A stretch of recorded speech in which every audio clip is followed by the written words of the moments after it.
Bonsoir, bonsoir, bonjour, c'est Congo News 24. Bande Konanga, comme toujours avant de commencer notre émission, nous disons merci à Dieu. Nous disons merci à nos chers abonnés et téléspectateurs qui nous suivent partout dans le monde et en RDC. Bande Konanga, soyez les bienvenus. À la une, chers téléspectateurs, on va commencer cette émission Bandeko au Balobaka et Yindi Nandenga Mukiti dans des combats violents à Kibumba entre les Wazalendo et l'armée rwandaise. Et puis hier soir FARDC na armée rwandaise na côté ya Masisi. Donc ils ont des combats na deux fronts. Alors, Moko et Salamakina, pourquoi? Et Moko est passé l'élo.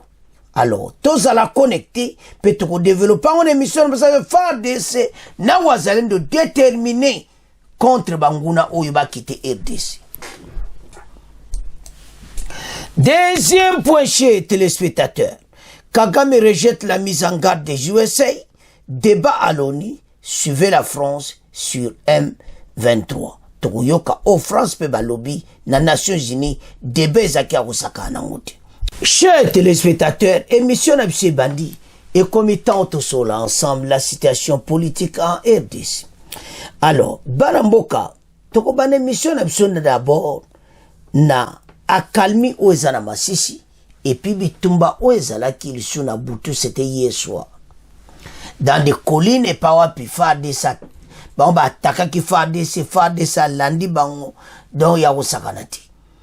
Alors bandeko soko zotala bien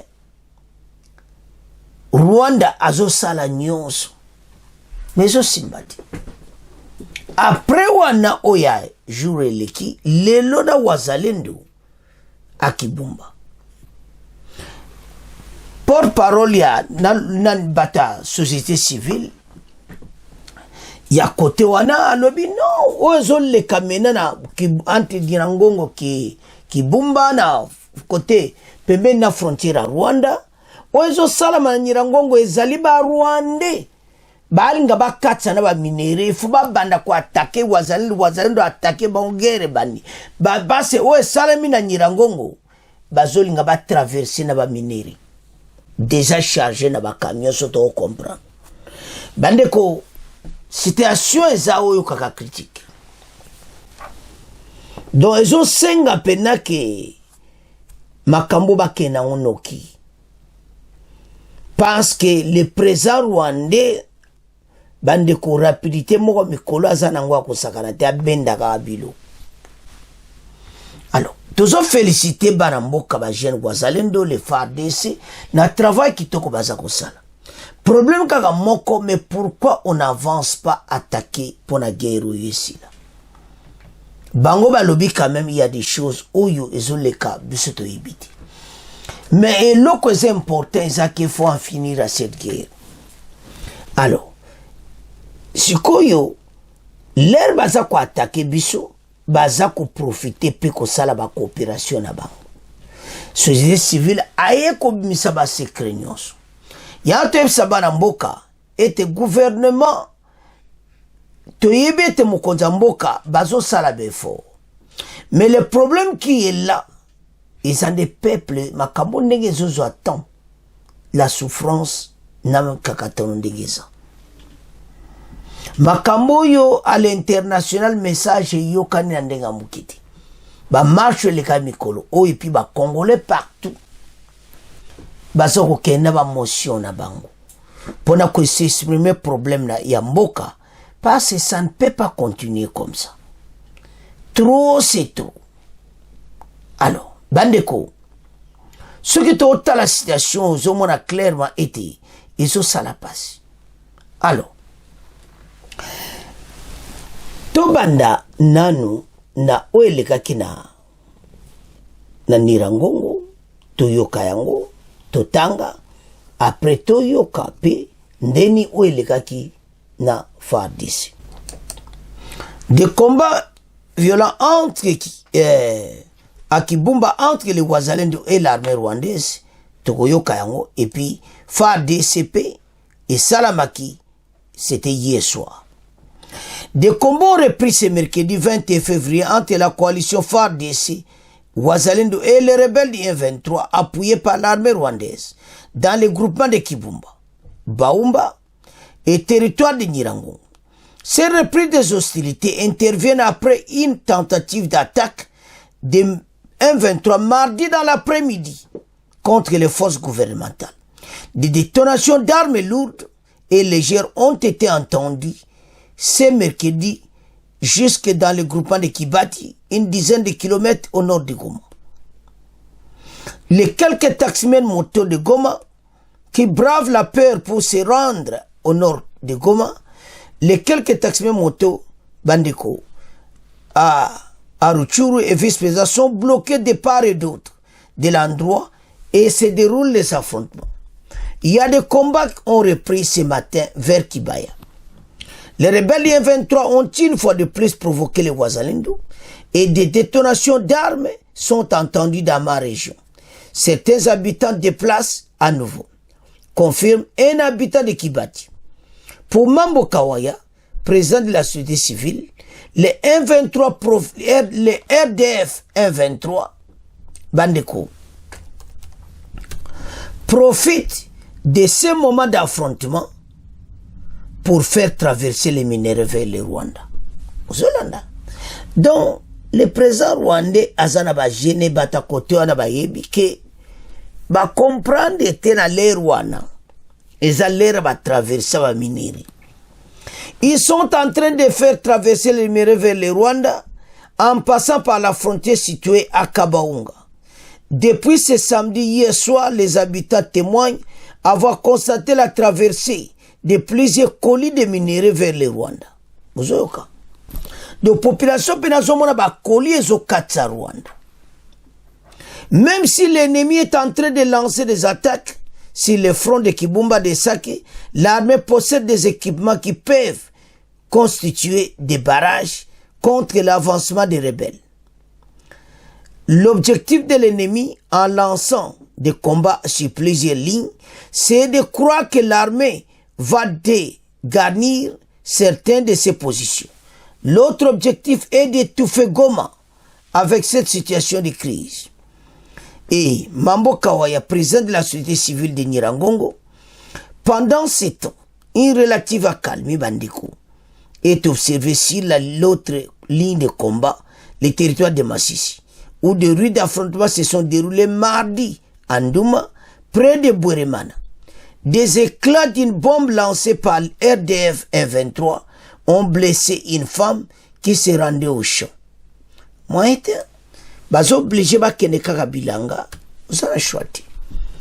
Alors, le président de la société civile du groupement Mpunfuni Changa, dans la chefferie de Baoundé, Sheldon Amba Zaï, précise que de nombreux déplacés de Sacha aux environs qui s'étaient réfugiés à Bweremana ainsi qu'habitants de Bweremana commencent à vider la cité et se dirigent vers Minova, au sud Kivu. Ce matin, il y a eu des affrontements entre RDF et les combattants Wazalendo à Kifuafa. Donc, sans autant la bien, affrontement à côté Bili. C'était au moins 2 km de Bweremana. Ici, nous sommes en insécurité. Hier, il y a eu une femme qui a été blessée dans Tolandiwana. Alors, Bandeko, ce qu'on a du temps au comprendre des situations que tous a vraiment menacé à tel point que Kagame a besoin de minéraux, makambouana nyonso. Mais l'autre c'est pelezaki la bravoure ya armée na biso. Na Wazalendo bazo sala musala. Na yebiete, chaque fois toujours se demander, mais quand on relance batak, mais bango pe baza déterminé. Eti makambo oyo esila po peuple azonga na bandako na ye. Donc eza makambo ko eza kaka te kaka debiso bango pe bazo do gouvernement pena azana souci. Ozomona Alors, vu cette autre situation, oyo, ils ont salama. Si vous s'organisez dans l'armée, vous sala ndengeni boko attaquer batu oyo pour en finir. Parce que on comprend plus rien. Situation ezawana, eza, que Kagame a se sentir pression côté na biso te na bitumba. Ozomona, oyo ebela batromba kufaki na saki, bakimi na saki, bakena ba sukunati. Et maintenant, ba ke côté mususu. Et maintenant, il se tourne maintenant vers Kibumba. Alors, so tala biloko yo, ezo senga agissement noki, pona ko benga na batu oyo. Alors, tolanda extrait oyo, bon, to développer ma solo. Sécurité. Au Nord Kivu, une accalmie s'observe ce mercredi dans le groupement Buhumba, territoire de Nyiragongo. C'est après des violents affrontements entre l'armée et les rebelles du M23 survenus hier dans la soirée dans cette zone. La société civile ainsi que les acteurs locaux affirment que les rebelles ont lancé sans succès des attaques simultanées sur les positions des FARDC sur la colline Kanyamahoro. Sur les fronts sud, dans les territoires de Massissi, la situation reste imprévisible sur toutes les lignes des fronts en dépit d'une accalmie observée depuis ce mercredi matin dans la cité de Saki et ses environs sous contrôle de l'armée. Banamboka tolandi biso nyonso. Donc, FARDC penza. Balanda ki bang. Bon, osomana que le calme mené za Masisi nde tolandi après bitumbo esalama kilobi. Mais lelo na tongo. Encore à Kibumba. Nde totangi wana. Ce n'est pas possible. Et puis bata société civile bazolo bake camion ba moni bat peuple azomona ba camion ba saka ba minere zokatsa Rwanda. Des témoins bazomona ngobo ba saki benda. Yeba minere. Alors, soto tala biloko yo ezo senga vraiment gouvernement bo sale fort. Parce que trop boy ça dernier des pillages. Oyo baza kotika te bazo continuer nango. Alors ça fait mal à la population. Mais de ton PC formation, mais comment va piéger ça, mon peuple, comment va piéger ça, bon non. Moutignonso, aza, en l'alerte. Alors, Banamboka, t'as la citation tous en Et maintenant, il est temps. Et te Moutignonso a télémi pour l'intérêt de la nation et te libérer Mboka Nabiso. Bande kozo ça la passe. Comment Kagame passe, c'est do batakuna ba yebi na bango. Babisoko monika kabe etoki. Alimbamo bakare kumo katsa eke de Rwanda. Donc wana lera mudioso zana mbrima me bazo mona yango. Bakara ba minere. Donc il faut battre bakufa nano. Somo na système ango, système makila. Me ba yibete ba onyoso mbongo le oyo kaka ya ba sang, ba minere ya makila ba congolais. Beaucoup futa. Tota. Et le bandé qu'on va commenter était bientôt qu'on allait faire président rwandais. Parce que Batu Baza Kobele, la bande comme message yokani. Partout dans le monde, message yokani. Donc, baza la situation sérieuse, ne baza wana. Donc, bangomo wa comme la situation que oui, totika. Et beaucoup tika ko. Bande ko intérêt à mboka totalement. Parce que maintenant, bisogno si ma farde si bende le kwete, mais l'autre au senga, na bande konyo sur ma Congolais, toujours répétant à chaque émission. Vous êtes aux amuta parti boy, oh ça l'air wanati. Et ça l'air à ma division, t'es le pays est occupé, bisogno tous à l'ensemble. Bande koye site, bande koya Katumbi, bande koya oh, nyonso ba parti politique nouvelle élan va nan. Donc tout ce monde a baissé de usoki wapi biso nyonso. Tout ya makambo wana na part. Tout à la SARDC. Chez téléspectateurs toujours perdre. Bolandi wana. Des sacs de minerais qui traversent pendant les combats. Donc même qu'ils ont bêtement. Batu baza kukufa makile za kotanga. Bakare zo katsa na ba coltan. Na ba ore zo katsa Rwanda. Voilà les missions là bango. Mais chaque chose a sa fin. Bandeko ndenge makambo ndenge zokende tala. Président de la République a télémi na position moko. Pas de négociation avec ces gens. eza kosala bango pasi bayebi ke oyo tozokoma na faire comme boyiba tokoma na faire nango. Vous verrez. Alors, chers téléspectateurs, c'est à ce point totiki premier point na bino tokomoke na deuxième point. Chers téléspectateurs, balobaka point oyo e yindi. Pourquoi tozolobe yindi?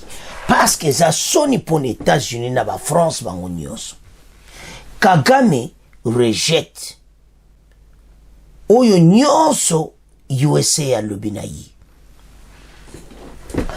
Aboyi alobi na ba américain te bozo koka na bino te kozala médiateur. Nyonso wana rejette yango en bloc. Alors, mais avant meto ya na rejet na bango, makambo eza minene. Na Nations Unies kuna penza ezalaki ya kuyinda.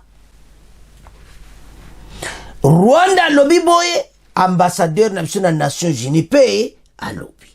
Don na ONU ezalaki somo. Ambassadeur na biso alobi na Kagame. Ba Congolais oyo baza batutsi wana o bakoma ba Congolais. Biso toko régler ba problème biso na biso ezate yo Kagame ozolo bakoya ko traverser na RDC ko résoudre ba problème a batu wana. Restez chez vous. Alobi ndenge bino mozo kofi parce que ce sont des Congolais. Mais tika biso na biso to bon sengo. Restez chez vous.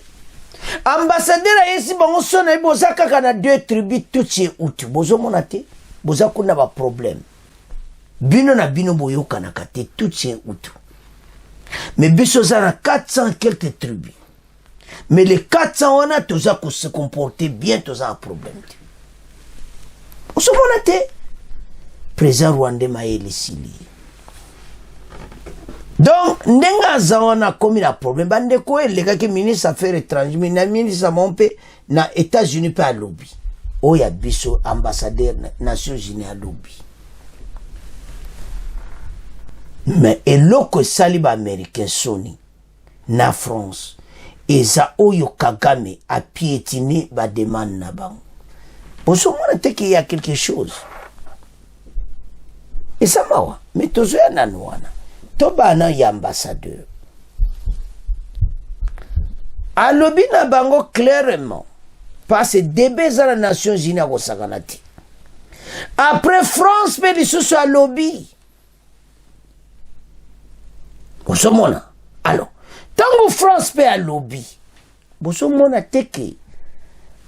Kagame anyate okanase. Donc, on a clairement été guerre au yoba. Et donc, Kagame a zobenga américain lobby, qui va coquer na bango médiation. Alors, son les Hollande pour comprendre. France a lobby que zoba tuna yo nyonso. Ba armée na nyonso zana RDC bobima. Ambassadeur na biso pe na Nations Unies a expliqué les problèmes. Abi Kagame koko y a jamais na RDC koya ko régler ba problème ba Congolais. Qu'il reste chez lui. Yango makambo nyonso to pesa afoti banani. Na bino soi-disant de bozaba Congolais. Mais boloba ke loko mon côté. Parce que Kagame zo considérer bino pe ba Congolais. Mais entre-temps, je continue à considérer le Rwandais. Parce que je suis bunda pona na RDC ke bazonyo kola bino. Des farces. Des aventures. Tobengo l'aventure rwandaise en RDC. Mais que bientôt ça va terminer. Tozaka komi bongisa. No mon temps des osalam. Na armée bande ko recrutement zo continue. Ba konzi balali pongite.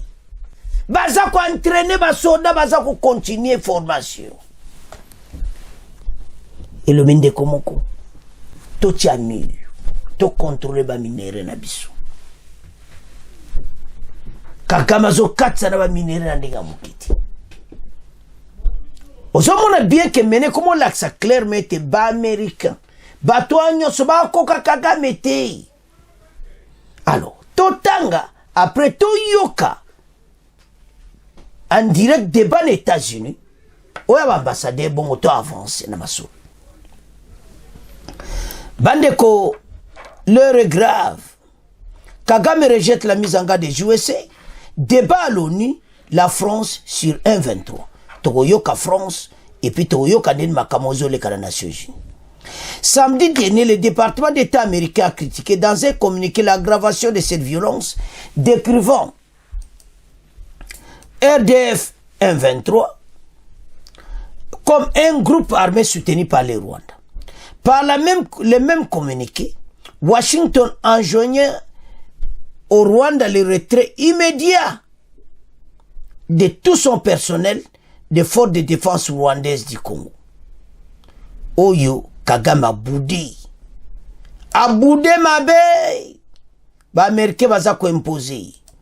Et celui des systèmes de missiles sol-air de mise en garde que le gouvernement rwandais a rejeté en bloc. Ozomona. C'est comme biloko aboyi. Kagame a rejeté ma kambobino ba américain bolobi.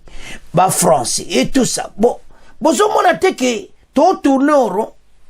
Agression dans l'Est, Kigali rejette les mises en garde de Washington et remet en cause sa capacité à servir de médiateur. Non. Ezamawa. À part les États-Unis, la France a également mon déclaration américaine presse un changement brusque de politique ou simplement Kagame a lobby. Pour Kigali, la déclaration américaine représente un changement brusque de politique ou simplement un manque de coordination interne qui amène le Rwanda à remettre en question la capacité des États-Unis à servir de médiateurs crédibles. Dans le Grand Lac, souligne un communiqué du lundi au ministère des Affaires étrangères rwandais, consulté par ACP. À part les États-Unis, la France a également haussé les tons pour ouvertement dénoncer l'implication du Rwanda dans ces conflits armés. Paris a condamné la poursuite des offensives de RDF 1,23. Donc, au condamné en haut, avec le soutien du Rwanda, ainsi que la présence des forces rwandaises sur le territoire congolais. Le 1,23 doit cesser. Le combat immédiatement et se retirer de toutes les zones qu'il occupe, conformément aux décisions prises dans le cadre du processus de Luanda. Nous appelons le Rwanda à cesser tout soutien au 1,23 et à retirer du territoire congolais. Renseigne le communiqué du ministère français des Affaires étrangères. Et ça somme. Dans un communiqué conjoint, la France, les États-Unis et le Royaume-Uni ont recommandé l'inscription de 6 nouveaux individus, notamment Filon 1,23 FDLR sur la liste des sanctions des Nations Unies. Nicolas Desrivières, représentant de la France auprès des Nations Unies au Conseil de sécurité, a affirmé que cette décision avait été approuvée à l'unanimité par tous les membres du Conseil de sécurité. Bozo pesa 1,23 na FDLR sanction. Bongo ye moko tata oyo nzambe. Bozo koka Kagame ti. Botika na bino kako sakana makamota bato bandeko. Mais bozo koka ite. Le président rwandais tala bangwa na kati ya mabulu. Tozo bombarde bazo kufa bazo tinda ba mususu. L'heure est grave. Bana mboka. Situation tozanango pour le moment. Kigali akoyokati. Plusieurs morts oyo baza kokufa. Nde bazana situation très difficile. Ozomona. Alors, bandeko makambo za minene. Donc sokozo tala batoyo okomona clairement eti bazali donc non l'Occident bo changer muki. Ezamawa. Alors, débat des Nations Unies, tokoyoka ambassadeur na biso, pe tokoyoka ambassadeur pe ya France Rivière tokoyoka pe oaza représentant permanent en France tokoyoka pe ya RDC tolanda bango bon to développer masolo. Dans sa déclaration, le représentant du Rwanda vous démontre qu'ils ont peur du génocide, ce qui est normal. Nous tous, nous avons peur du génocide. Mais ce génocide, c'est perpétré au Rwanda, entre les Rwandais. Je vous rappelle qu'en Rwanda, il n'y a que 2 tribus, si ce n'est pas 3. Nous, au Congo, nous en avons 450. Et nous vivons ensemble. Le Rwanda ne peut pas prétendre venir au Congo régler des problèmes ethniques qui se posent chez eux au Rwanda. Les Tutsis s'opposent aux Hutus au Rwanda, alors que les Tutsis sont minoritaires, parce que le pouvoir au Rwanda est tenu par des Tutsis. Ils veulent dominer sur les Hutus. Vous ne ferez jamais cela au Congo. Les Tutsis congolais sont congolais, ils ne sont pas rwandais. Vous n'avez aucun droit de prétendre venir régler les problèmes des tribus au Congo en traversant les frontières. Nous ne vous le permettrons jamais. Donc notez tout simplement que les problèmes des Tutsis congolais seront réglés au Congo par des Congolais à l'intérieur des territoires congolais. Restez chez vous. De deux, le représentant du Rwanda a peur de la rhétorique. Il parle de la rhétorique, il parle des discours. La France, justement, condamne l'offensive du M23 déclenchée le 7 février contre la ville de Saké et le soutien qu'apporte le Rwanda à ce groupe ainsi que la présence de ses forces sur le territoire congolais. Il doit y être mis un terme. La souveraineté et l'intégrité territoriale de la République démocratique du Congo doivent être respectées. Bande kotolandi bango nyonso bozomona te ke situation eza pena ya kosakana te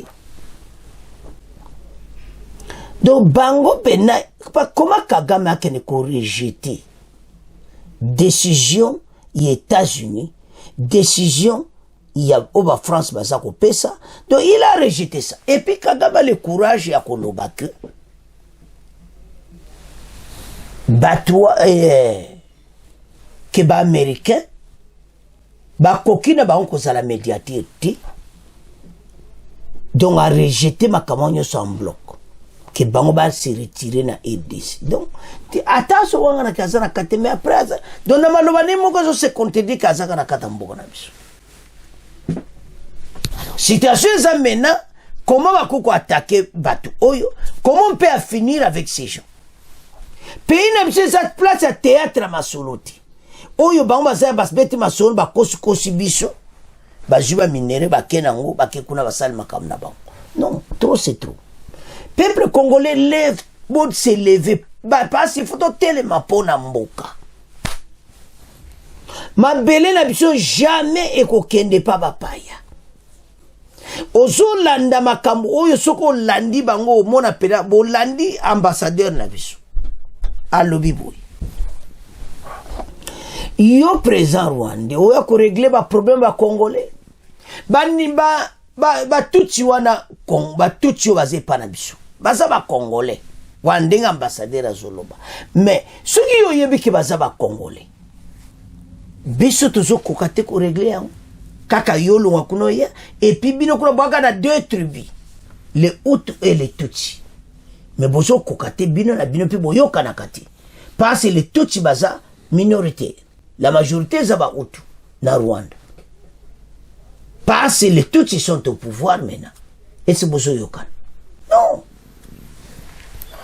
on parle biso waneza échappatoire oza ko régler ba problème la biso ya ngwana moni ambassadeur biso na États-Unis lobi bovanda alors ya France ne monsieur oyo ba congolais balingo yoka su na matoiti retirer batuna yobo kende bo bima na RDC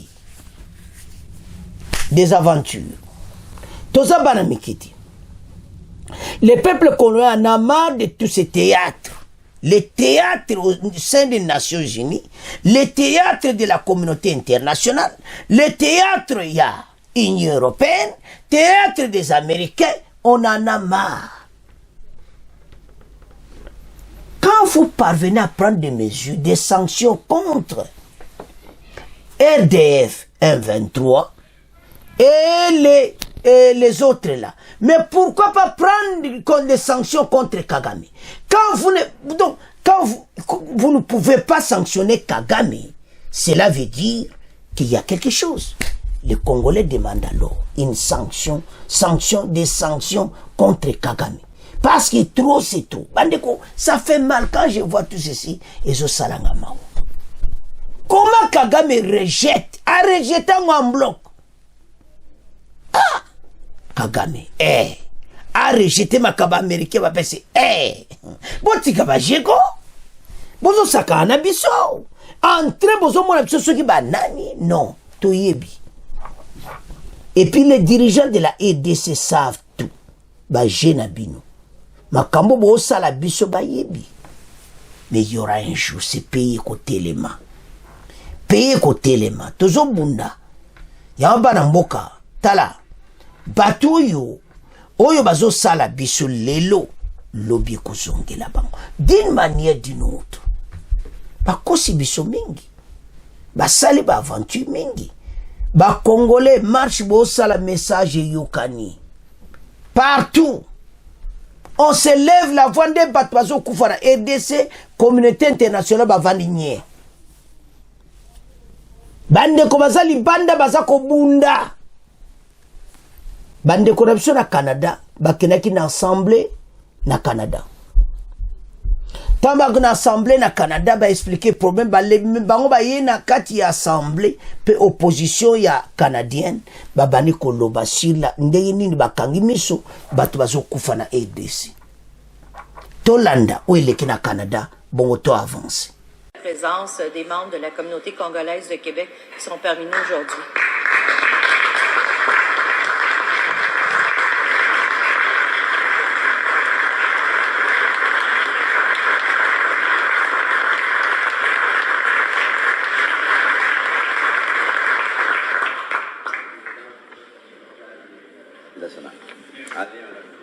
Depuis 1996, la République démocratique du Congo, et plus particulièrement les régions de l'Est du pays, subissent un conflit armé permanent, pour lequel ce sont les populations civiles qui en paient au jour le jour les conséquences. 8 millions de morts depuis 1994, plus de 750 000 personnes déplacées, des centaines de milliers d'orphelins, de filles et de femmes violées.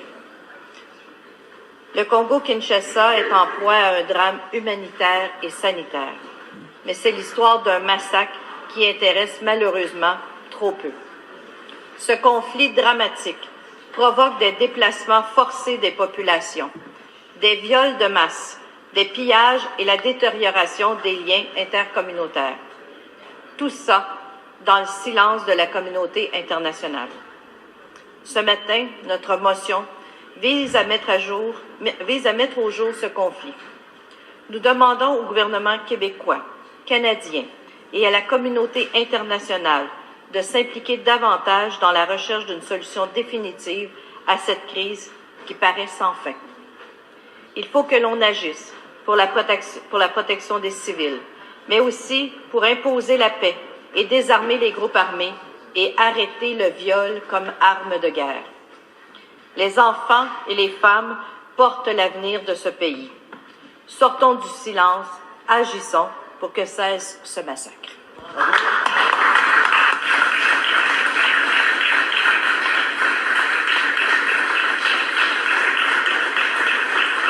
Dans la communauté congolaise, Bandeko, l'Assemblée na Québec. Merci, Madame la députée, de votre intervention. Je cède maintenant la parole à Madame la députée de Montarville pour son intervention sur cette même motion. À vous.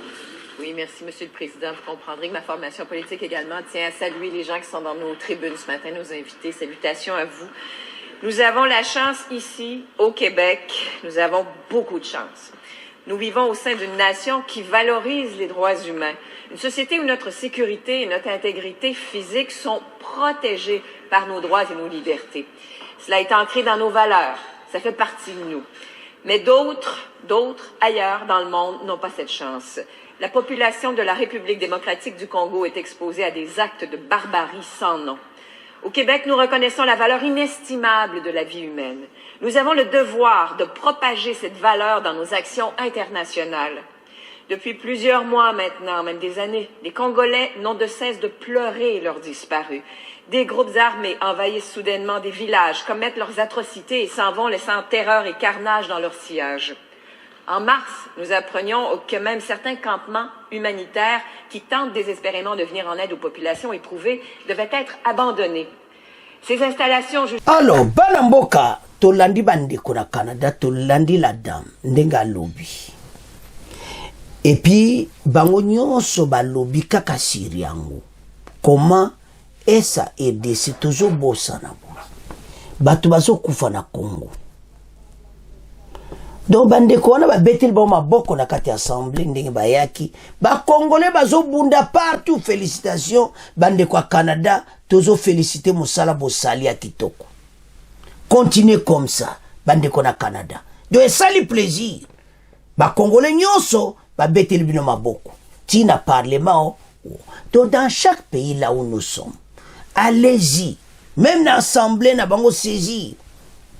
Bandeko botalo Royaume-Uni. Comment Royaume-Uni a zozoa, pays comme Royaume-Uni, kosa, bandeko, makambweze beli.